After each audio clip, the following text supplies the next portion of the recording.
Chapter 5. Angel Feathers. I had just sat down and ordered lunch at one of my favorite restaurants when my pager went off. Our new patient had just arrived. I grabbed my food and ate on the run again. Katerina, a 42-year-old Hispanic woman with two daughters, ages 14 and 16, was in the final stages of cervical cancer. This type of malignancy is always difficult to witness, because most, if not all, cases could have been prevented with regular gynecological care. Even more difficult to understand are the reasons women give for not seeking gynecological care, including a lack of education, shyness, socioeconomic status, and poor access to medical care. To die these days from a potentially curable disease is beyond comprehension. The cases are often identical: young women in the prime of their lives, often beautiful, but their bodies swollen and full of fluid from undiagnosed and untreated cancers. Their bodies have turned into their enemies. It's a slow and painful process, and, because it usually does not involve the brain, patients are intensely aware of everything that happens. This case seemed particularly sad to me. Katerina was a former lounge singer with a history of drug use and high-risk behaviors stemming from sexual abuse early in her life. However, just 2 years earlier, with her life going nowhere and her daughters begging her to change, she decided to give herself back to God. As the lead vocalist in a prominent evangelical choir, Katerina's beautiful voice and songs inspired many to return to God. She witnessed trials and tribulations around her and devoted the majority of her time to helping others who were still in the midst of their addictions and abuses. During this time, the biggest trial of her life was about to present itself in the form of terminal cancer. When I met her for the first time, I was struck by her ethereal beauty and the way she was trying so hard to maintain her dignity. She was dressed in a lovely gown and wearing makeup, and her long shiny black hair was brushed back and neatly braided.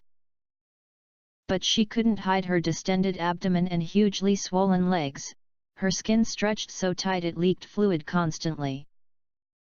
Her mother and daughters were with her, looking frightened, aware that the transfer to the inpatient hospice unit meant that Katerina was close to death. Her mom, Maria, and dad, Joseph, were very spiritual and devout Catholics from Monterrey, Mexico, with a strong marriage of more than 50 years. Her brothers and sisters were equally spiritual and had not followed the same hard road Katerina had chosen. The day we admitted her, Katerina was alert but bedbound, and we spent a great deal of time talking. I wanted to make her feel comfortable in every way possible, medically and emotionally. Our connection grew rapidly, and she began sharing her fears of dying and her regrets in life. With her voice quivering, she asked only one question: "Dr. Lerma, how long do I have to live?" I told her that, because the fluid in her lungs into her old life, but she fought it desperately because she did not want to fail God and her family. As the pain worsened, so did her use of street opiates. With her pain better controlled with the morphine and heroin, Katerina felt that she was improving. However, this couldn't be further from the truth, as her cancer was now beyond cure. Katerina told me about a dream she had only days before her diagnosis, where the Archangel Gabriel boldly stated, "You have been chosen. The events in your life are transpiring in perfection and will ultimately help many souls find their way back to God." She understood that this message was not the drugs or disease speaking, and, without further words, she accepted this calling that would help her, her family, and the world. The Archangel Michael unfolded the entire plan and reassured her that God and the angels would be with her and were going to allow her diagnosis to be made so she could have adequate comfort from her pain. 2 days later, with her pain and bleeding escalating, she went to another emergency room. After reviewing her medical records, the doctors once again thought she was drug-seeking and refused to treat her. Crying as she left the emergency room, she ran into a physician who stopped to find out what was wrong. Noticing her broken English, he spoke to her in Spanish, asking her, "¿Qué pasa, señorita? What's wrong, miss?" With those words of compassion, Katrina hugged him and said, "Ayúdame. Ayúdame, por favor. Help me. Help me, please." She was unaware that she was talking with a doctor, an obstetrician and gynecologist on staff at the hospital.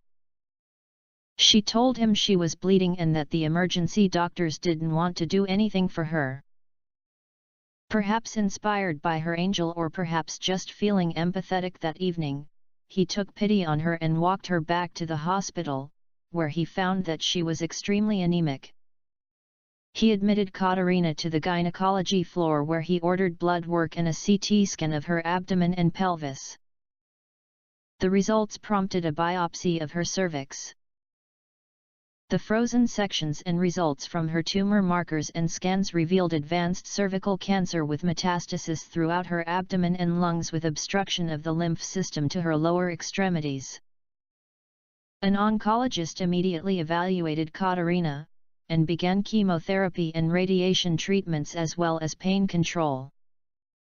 It was just as the angel had said, she get help with the pain, but was left with a terminal diagnosis.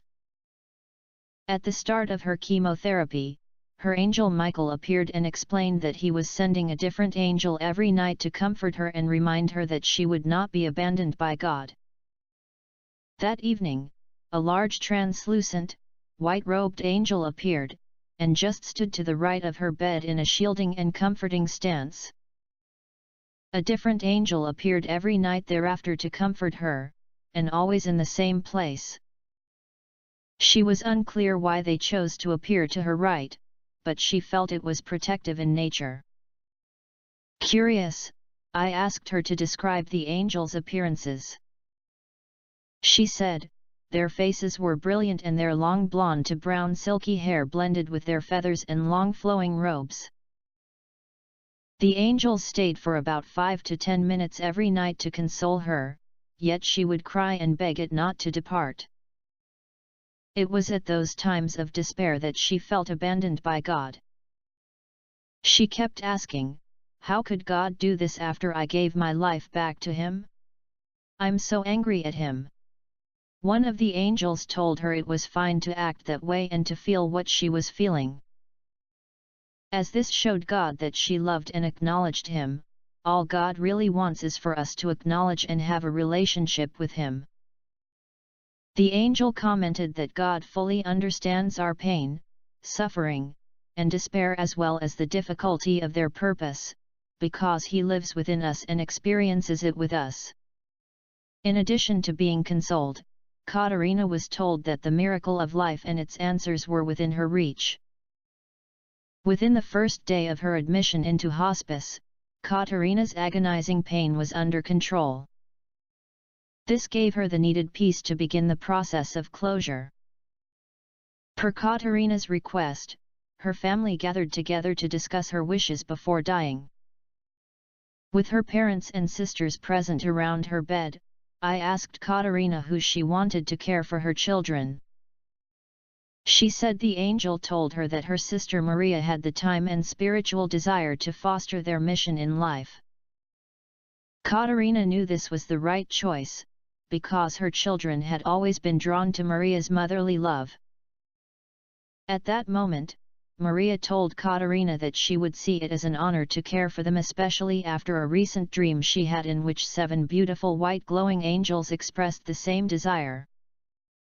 Katarina was elated that her vision was confirmed.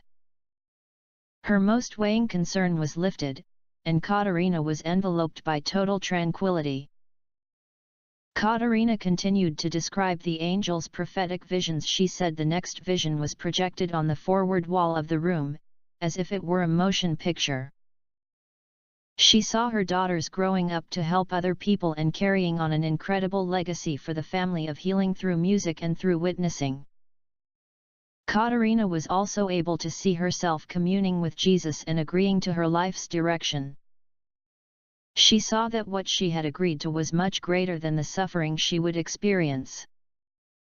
Katerina smiled, and said she was able to remember that conversation and finally understood the significance of her life in relation to God's plan. She said that we will all be reminded of our choices to help fulfill God's plan. She now discussed suffering as the angels revealed to her. We all suffer in some form or fashion, and our suffering is part of nature, but joy is also present, and that is what suffering builds into itself, joy. She had a sense that what she was doing was not just for her family or herself but for the whole world. Completely filled with sorrow, everyone in her room began to weep. Katerina's mother was crying, but was joyful, and was able to release her daughter to God.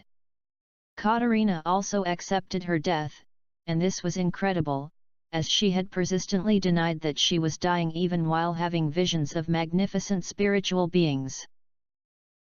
I asked her what truly changed her mind, and she replied that it was simply knowing that her children would be loved and cared for by her sister the same as she would care for them.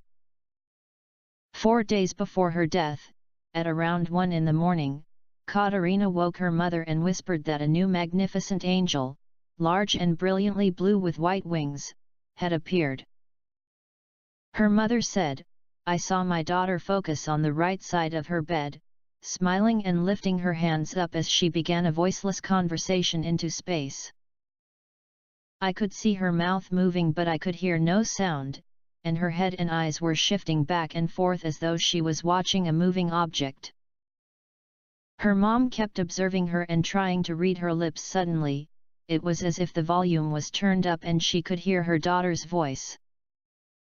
She heard her say, in Spanish, "Okay, just give me something to let me know you're coming back." Then, Katerina nodded, reached up, clasped her hand into a fist, and brought it to her bosom and smiled, "Thank you. Thank you." Her mom heard that, but was not sure what was transpiring. Katerina said, "Mom, do you want to look at what I have? What the angel gave me?" Her mother said, "Of course, my love. What do you have?" Katerina said softly, "The angel was here, and I grabbed one of his feathers." She slowly opened her palm, and there was a perfectly shaped white, fluffy feather in her hand, about 6 inches long. She knew I would be excited about this, so she eagerly waited to show me the feather.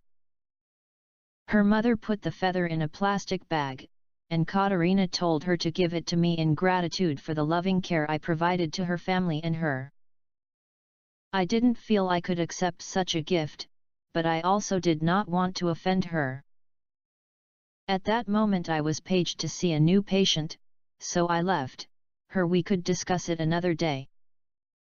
A couple of days later, Katerina pleaded that I take the feather as a gift from her and God. How could I refuse? I told her I would always cherish it and hoped that its story would help comfort my other patients. Katerina smiled and said that was a wonderful plan. When her mother removed the little plastic bag with the feather safely protected in it, she was shocked to find that it had shrunk to less than 1 inch, about the size of a pillow feather. Interestingly, most if not all acute care facilities, including our facility, had strict regulations in place that prevented the use of feather pillows, due in part to the high incidence of allergic reactions. Most, if not all, pillows are filled with varying types of foam and securely covered with a soft plastic material. I checked all the pillows in Katerina's room, and all were soft foam, and her mother denied bringing any pillows from home. We were all stunned. Her mother said, "Dr. Lerma, you saw the feather 2 days ago, and was it not close to 6 inches? Absolutely, I responded. Katerina's mother continued, well, I think this feather is shrinking. Do you think it's meant to disappear? Please, Dr. Lerma, keep it and let me know if it does. People will believe it if you tell them the story. You're a doctor, after all. I agreed and, with the feather still in the bag, I locked it in my desk drawer. When I shared the story with a nurse at our facility, she recounted a similar story she heard from our janitor, Jeffrey, earlier that day. I called him and asked him to repeat the story he had told the nurse. He began, Dr. Lerma, remember Mr. Willie, the nice man across the hall from Katerina? Just the other day, while I was cleaning his room, I heard the patient talking in his sleep and saying that an angel had given him a feather to remind him that the angels are always with him. I noticed a large feather lying on the floor. I was amazed, and I wondered if this feather was truly an angel feather. It was quite beautiful, white, and pretty large. It must have been around 8 to 10 inches. I know feathered pillows are not allowed in our hospice, and thought it was from his home pillow or someone brought it to him. Well, he had no family members or personal pillows. So I picked it up and put it on the bedside table under the edge of a flower vase so it wouldn't blow away. The next day, I noticed that it looked considerably smaller, but I was not sure. Then, today the patient died, and, when I went to clean the room, I noticed the feather was gone. That is when I spoke with his nurse and asked if she had seen it or thrown it away. She said she remembers seeing it yesterday, but today it was gone. Dr. Lerma, I'm not sure what happened to it, but I had my suspicions. It was meant to disappear. I could not believe the similarities. Maybe Katerina's mother was right when she said that the feather might disappear. I quickly went to see if Katerina's feather was in my desk drawer, and, sure enough, it was there and was still the same size as when I received it. The next day Katerina died peacefully with her children, sisters, and mother present. They were clearly sad, but filled with the angelic experiences that gave them total peace. Wondering if her feather had disappeared as Mr. Willie's had, I went to my office to check on the feather.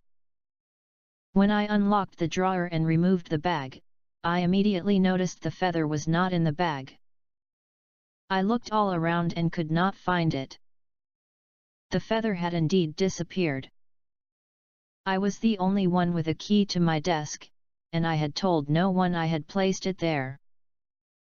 At that moment I recalled that Katerina had asked for it and needed it as a reminder that the angel would return to take her to heaven. She no longer needed the feather as a reminder, she was on the white, feathered wings of her angel at last. The feather had served its purpose and had now become entwined with faith. I smiled, wondering if anyone would ever believe such a fantastic tale. All that truly mattered was that Katerina finally knew the universal truth. Doctor's notes. Katerina's mother and daughters were greatly comforted by the feather in the days prior to her death. Doctor's notes.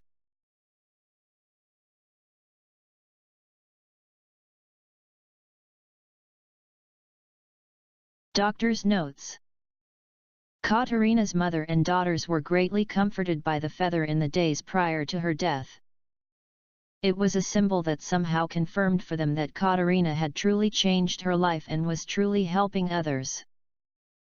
Katerina had finally come to that realization, too, and perhaps that's why her family could finally accept it.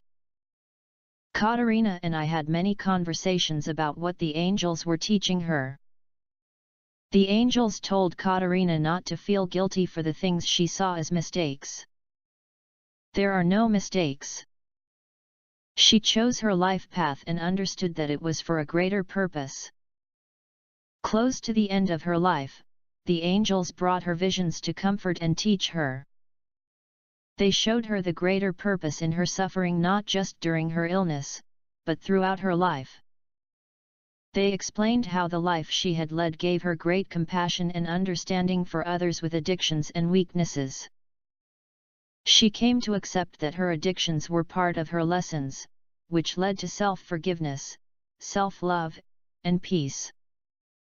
She understood that, when God gives us big challenges, He also gives us gifts to comfort us. She had been given her singing voice, which brought great comfort and hope to many others who had experienced similar lives with addictions and illnesses.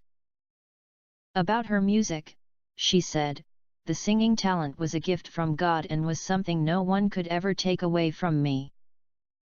I was writing incredible songs about God and, because of my gift, many people returned to their faith.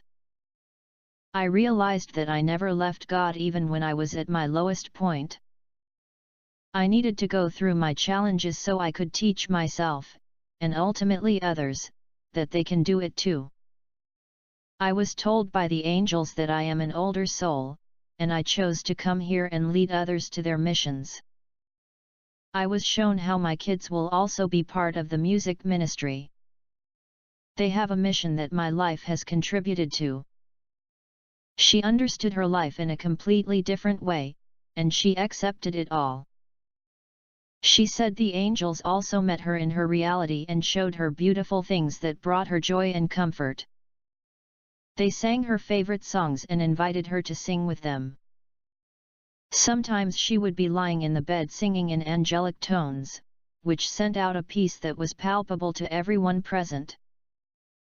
Katerina loved the beach and water in general, and the angels understood that this was familiar to her, so they let her swim in her favorite beaches and bask in the sun to give her reprieve from pain. She said, "These dream-like, but vivid experiences create an overwhelming sense of peace that engulfs your essence." The angels also allowed her to continue experiencing her children's love and be involved in their emotional and spiritual growth. I asked her, "How do we finally let go of our most precious loved ones?" The angels show us just enough of heaven, our true home, if you will, to remind us that in this place all is possible with Christ's love. There is unimaginable joy and we are drawn to it. It is through joy that we can create changes in our lives and in our world, and help those loved ones back on earth. Why is heaven so familiar to us? Because, as the Bible says, when we accept God we also accept His kingdom heaven to penetrate every fiber of our being. God understands our individual perceptions of heaven and reflects them back to us, and this results in comfort, peace, joy, and unconditional love. When we are joyous, that is heaven. Here on earth. Katerina spoke of the chance God gives us all on our deathbed to bring about generational healing. For her, she was able to heal unresolved issues that she and her grandparents had before they died. Without this healing, neither party can move forward to experience God's total forgiveness and love. It is vital to clear up as many issues here on earth before being called to our home with God. Katerina finally let go of all the suffering and doubt, and, even though her body was experiencing it, her spirit was not, as she was, often detached from her body. Roughly 3 to 5 days before anyone dies, angels and deceased loved ones are present almost 24 hours a day. During this time angels are aiding family members in obtaining their closure. Most often, the patient has already had his or her life review and has negotiated, through unconditional love, to stay in his or her body until family and friends attain peace. The sooner the family members release their fears, pathological attachments to the dying, anger, hatred, and so forth, the sooner their loved one will pass to the heavenly realm. Most patients who linger for weeks are often being kept on the earthly plane due to someone else's selfish reasons or, rarely, a patient's own deep-rooted and unresolved darkness. This latter issue is very difficult to watch, and is an issue that will be carried on to the next world. Prayer for these patients is most effective. The bottom line is that it is all about our free will. Katerina emphasized that I tell everyone to not wait to work your issues on your deathbed. This is too overwhelming. The key is now today. Develop true understanding of who you are, your weaknesses and your strengths. Then just love yourself, for you were made perfect. Most people in the world do not love themselves because they always want to be someone else. This is the root of all evil. If one cannot love oneself, then how can he or she love others? That is why the divorce rate in the United States is greater than 60%. There is no true love for the spouse.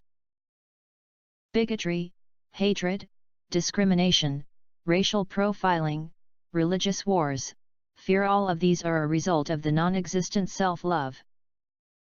The angels told Katerina there are very holy people on earth that are born specifically to be examples of this love. Gandhi, Pope John Paul II, Mother Teresa, the Dalai Lama, and even some of our parents that have been married for years are examples of true self-lovers. One does not need to get it perfect.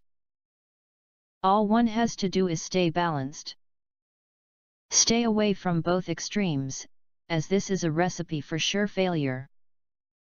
Being too religious creates, ironically, fear and judgment. We all have a dark side and a light side. Attempt to achieve balance and strive to become as fluid as Christ with regard to the entire continuum of experiences. He would help people on both ends of the social spectrum, from prostitutes to religious leaders, including Pharisees. This takes a lot of work. The angels said it can be done, but only with the help of God.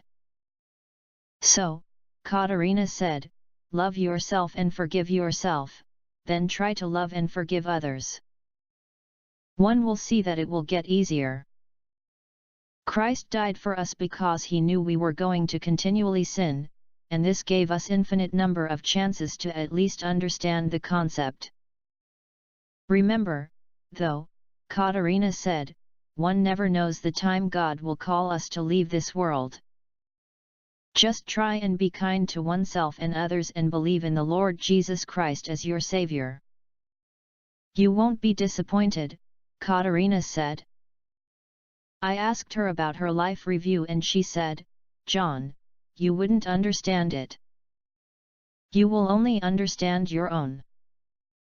There is no language for it. Even if I tried to tell you, I couldn't express it. It's all spoken in feelings. I started asking some basic questions, but she didn't like that. She preferred to tell me things as she felt them. She said that every patient has an angel, or many angels, and that they will all see their deceased loved ones. They will all understand their purpose and their life choices before they go. What Katerina said next was somewhat challenging to my belief systems, but something resonated within me, so I thought it important to share it. She said, we choose our lives, but we don't remember that choice.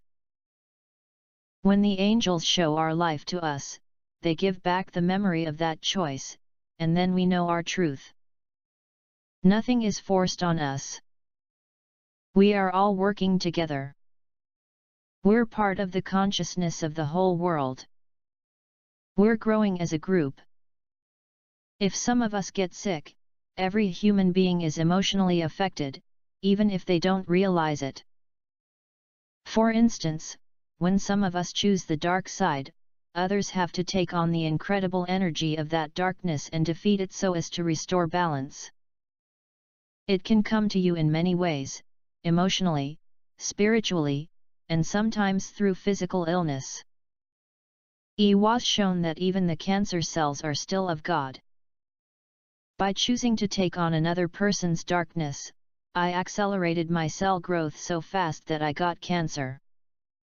I asked her, "Did you get to see the positive effects that resulted from your cancer and your suffering?" She said, "Yes, and it mainly affected the direction of her children's path." The bereavement team followed Katerina's family for about 1 year and was able to see how the family was growing and coping. Her daughters were living with Maria and her husband, as had been decided. They attend church, sing with the choir, and give testimony about their mom, and great emotional healing has occurred for the family, as well as for others who hear Katerina's story. They help people understand that, no matter what extremes they have gone to in their lives, there is always a way back to God and to their center. Katerina's message of unconditional love had indeed affected her family and others, as she had hoped. For me, I now understand that everything has its purpose. Through my work at hospice, I have given up judging the choices others make. We are all really the same, no matter how good or bad we think we are.